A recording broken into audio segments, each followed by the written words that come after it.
In 1672, amidst a kingdom shattered by civil war, Moulay Ismail ibn Sharif ascended to the throne of Morocco.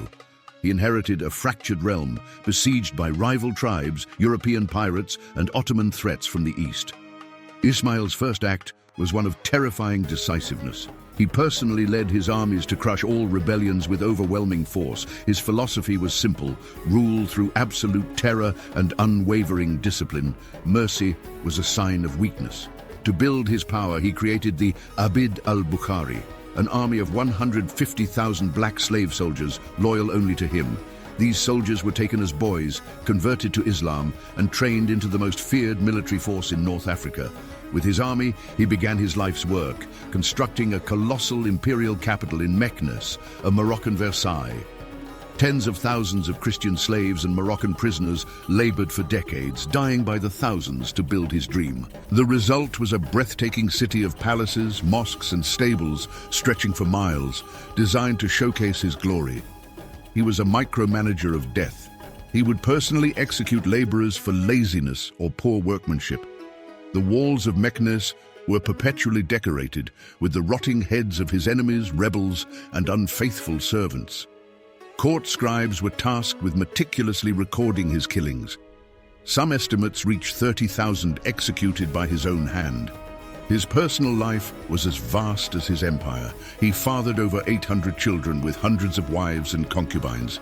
His harem was a gilded cage. Displeasing him could mean immediate death, and he had a separate prison for offending women.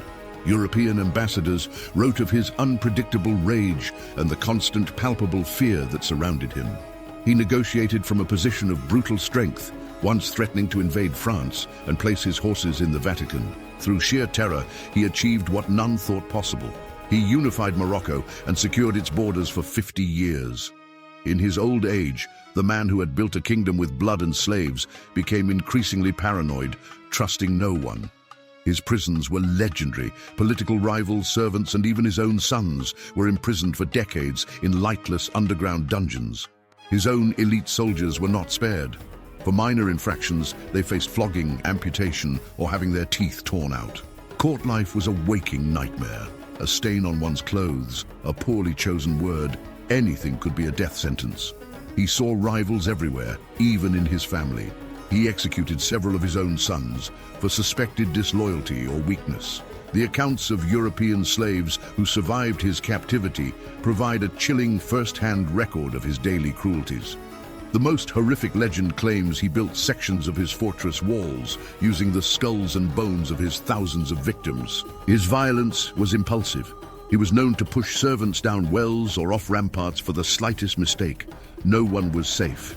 Gardeners, cooks, and musicians all worked under the constant shadow of his wrath. The construction of Meknes was a human slaughter. It said a slave died for every stone laid in its mighty walls. He was a devout Muslim who saw himself as a defender of the faith. His brutality justified as God's will for a unified Morocco. Despite his brutality, he was curious about European science and art, and exchanged letters with European monarchs like Louis XIV. He used his corsairs to raid European shipping, capturing thousands more slaves and amassing great wealth from ransoms.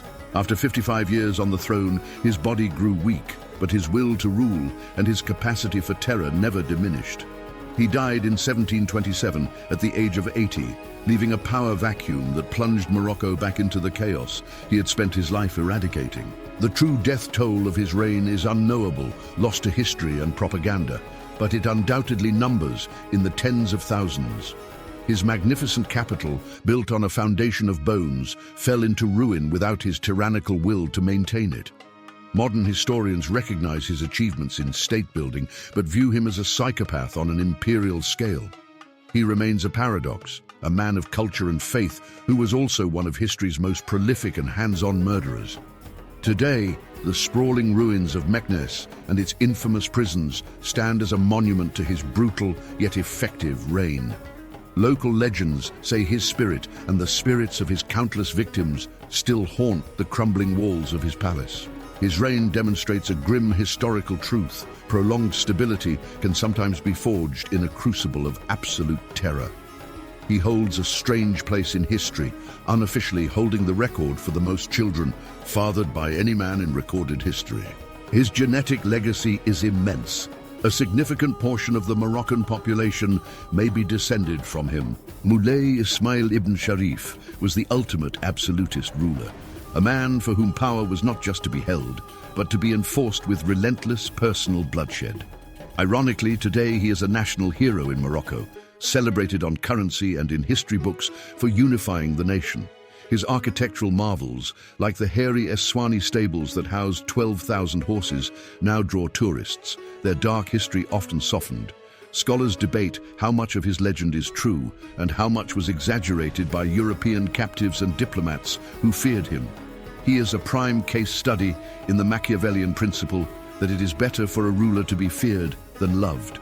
To this day, no archaeological evidence has been found of the legendary Wall of Skulls, leaving it in the realm of grisly myth. His contemporary, Louis XIV, also believed in absolute power. But where the Sun King used spectacle, the Blood King used the sword. His ghost haunts modern understandings of dictatorship, showing how personal cruelty can become a system of government. In the end, his story is one of terrifying power, immense achievement, and a profound, echoing emptiness. He remains an enigma, a man who built a nation and a nightmare simultaneously, and whose name still inspires awe and dread. Who do you think was history's most brutal ruler?